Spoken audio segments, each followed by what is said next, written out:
Empat pengunjung terjebak satu hanyut terseret arus di Gunung Pandan. Wisatawan asal Sumatera Utara. Identitas pengunjung objek wisata Gunung Pandan, Aceh Tamiang yang hanyut terungkap. Korban merupakan Dea Afrianda, 24, wisatawan asal Pangkalan Susu, Kabupaten Langkat, Sumatera Utara. Ketua Satgas SAR Aceh Tamiang, Hairul mengatakan korban sebelumnya terjebak bersama 3 pengunjung lainnya, M. Akbar, 20, Herda Safitri, 25, dan Isma Mustafa, 25, yang juga berasal dari Langkat, Sumatera Utara.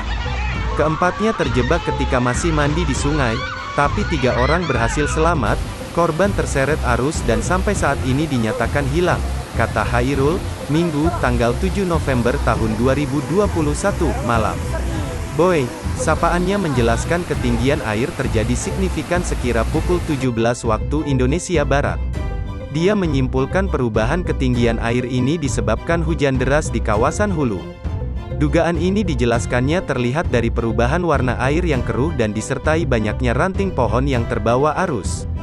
Saat kejadian korban bersama 3 temannya sedang mandi, mereka tidak menyadari perubahan air sehingga terseret arus, sambung Boy.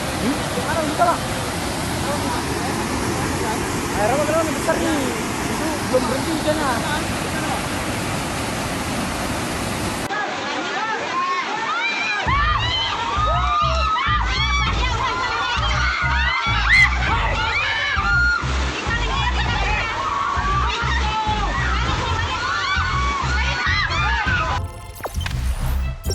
Jangan lupa subscribe, share, komen, dan like ya.